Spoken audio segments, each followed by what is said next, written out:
and he's like, yo, my hand's cut already.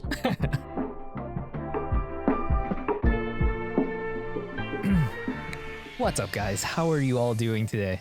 I hope you guys are doing well. How are you, Chris? I'm good. How are you, Nicole? I'm doing really well. I can't wait to talk about this episode. Yeah, me too.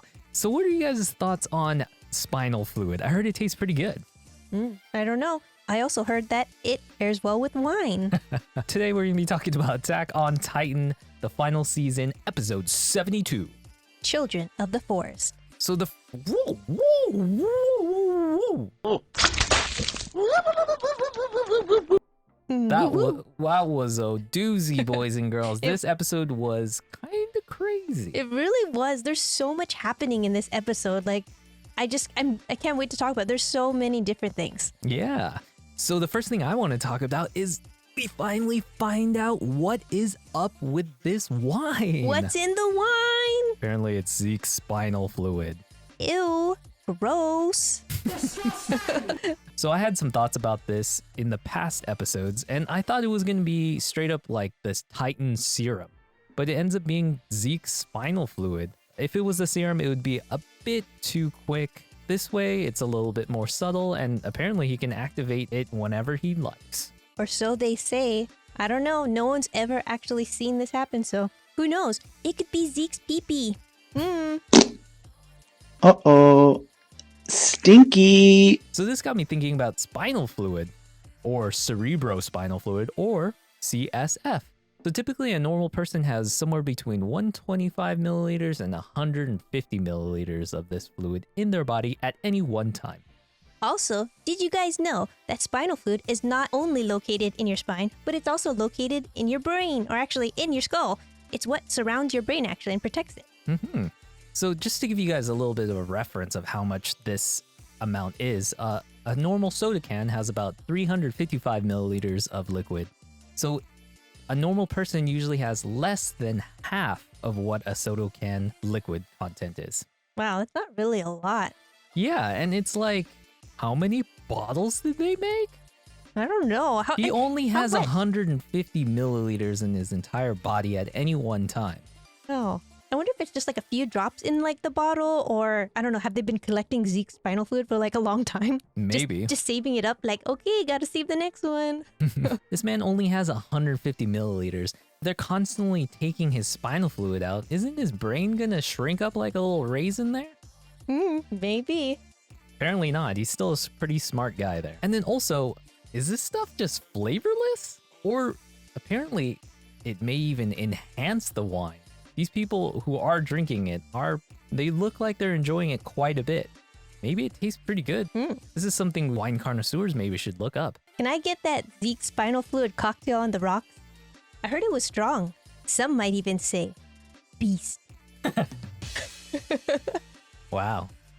Yeah, that sounds pretty delicious, actually. I'd be down for a cocktail. I say that, but I don't know. What would that cocktail even look like? I don't know. It has a little bit of Zeke's hair in there. Oh, gross. Oh, yeah, instead of a little umbrella, you have like Zeke's hair just put all around the rim of the glass. Garnished with a little bit of beastly hair. Just a little, give it some texture. Nothing like picking out beast titan hair out of your teeth while you drink. Yeah, and actually it's probably going to be like pine needles or something because it's like giant hairs. Oh, they're all thick. Yummy. And then you have to cough up a hairball afterwards. Yeah. All right, let's talk about that basement scene. Man, geez. Okay, it was going down, but I had no idea how down it was going. I know, right? Shit always seems to go down in basements in Attack on Titan. What is up with basements and Attack on Titan? They always seem to have some kind of significant scene happening in a basement. That's the place to be. We need to go to the basements. Attack on basement? Attack on basements.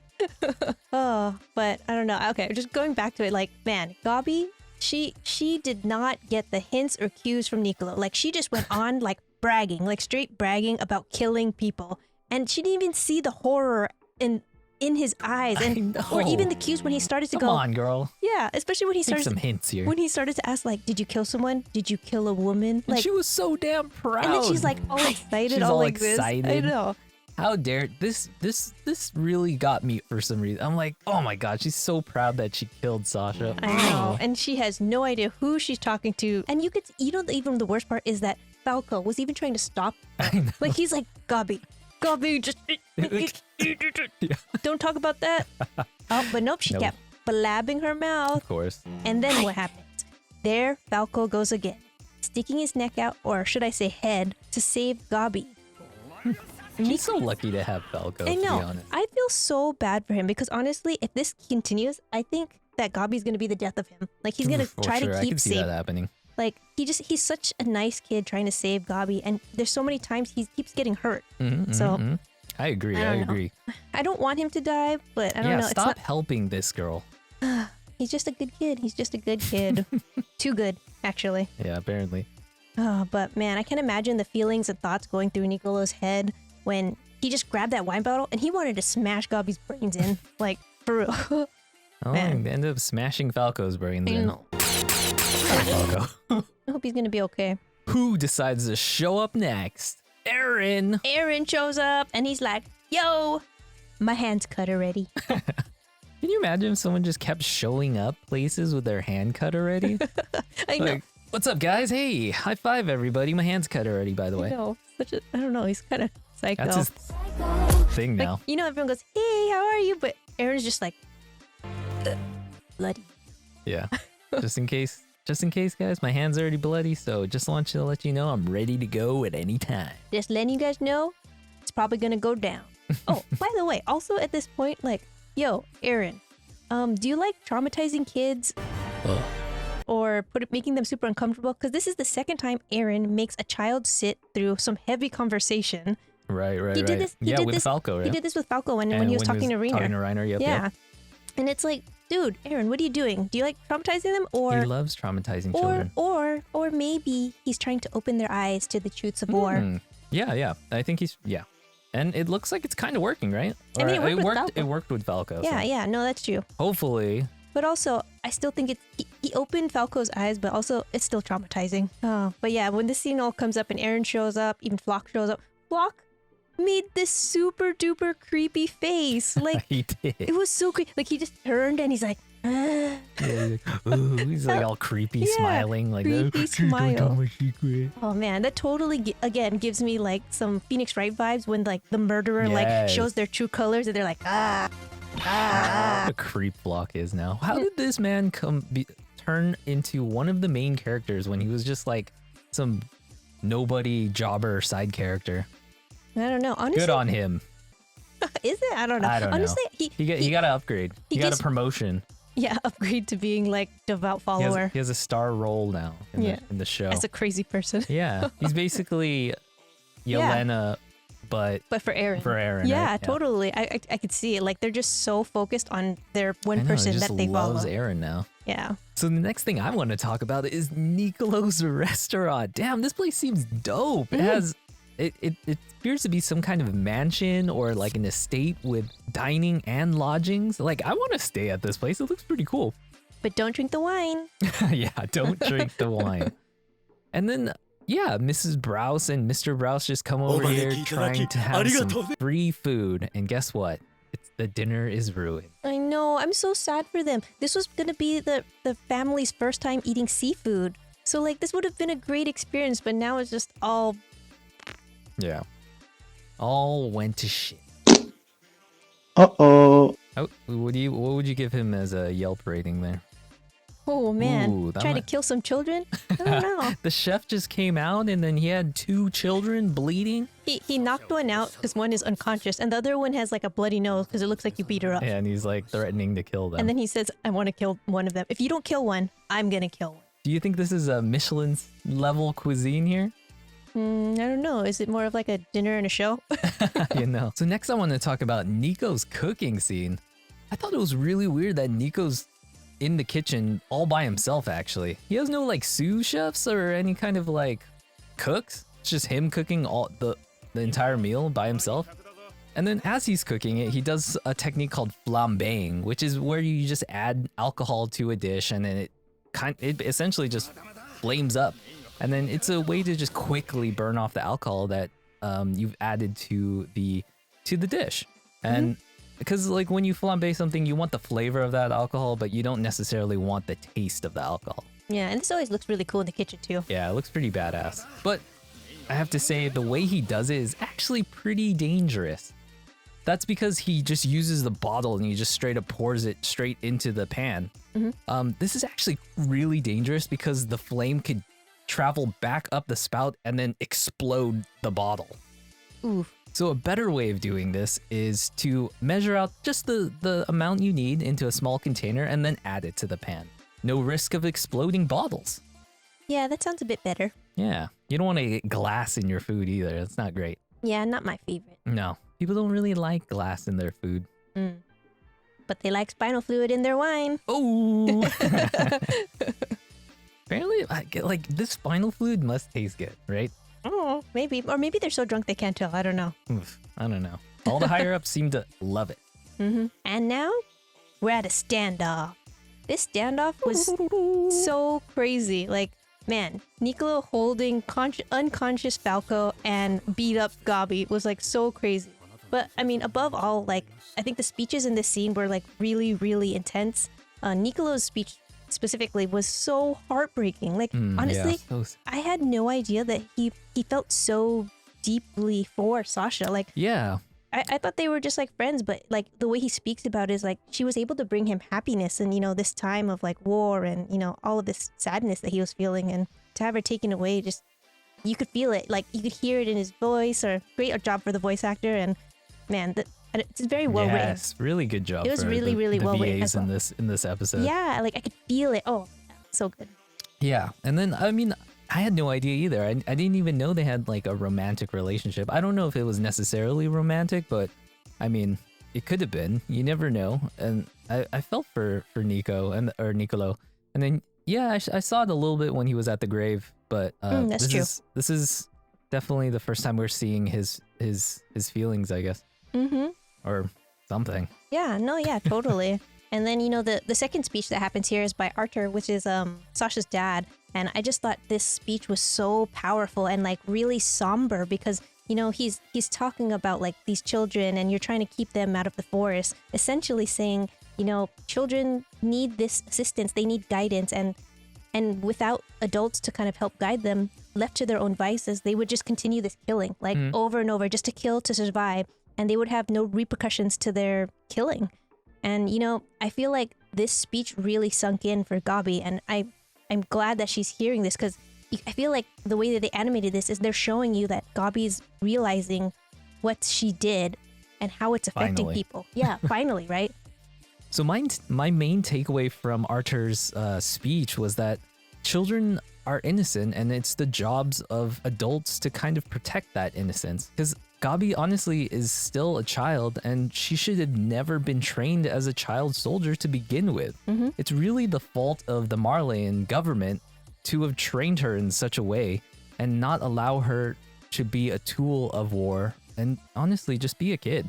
Yeah. I mean, as much as I dislike Gabi, she is just a kid, and I don't know, this whole thing, like as it goes over, like I'm so glad to see that she's learning right now. So yeah, we'll see where it kind of takes that. But right after this, I thought this was like a really powerful scene, was Kaya no longer protect. She attacked. She attacked. Like this is someone who she flipped real quick too. Yeah, she did. And I think what made this really, really powerful to me was that Gabi is seeing someone having a very reactive emotion to learning about someone who killed that person who killed someone you love. And that's exactly how Gabi reacted, and she's seeing this in Kaya. And I feel like this was even more just sinking it in, like, look at this, Gabi. Look at what happens to people when you murder someone. There's that person you murdered has family or people that look up to them. Like, she's seeing it, and I feel like it's finally settling in. Finally. I'm so glad. Man, and she's so lucky Mikasa was there to save her because Kaya was gonna knife her in the head. Just